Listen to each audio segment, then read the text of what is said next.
I was gone for 2 days and came back to this. A big windstorm came through. Came into the greenhouse. It was a major windstorm.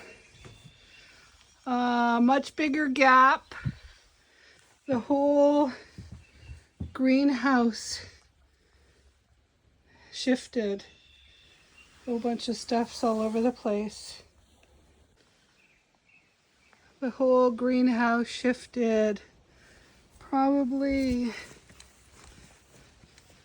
2 feet.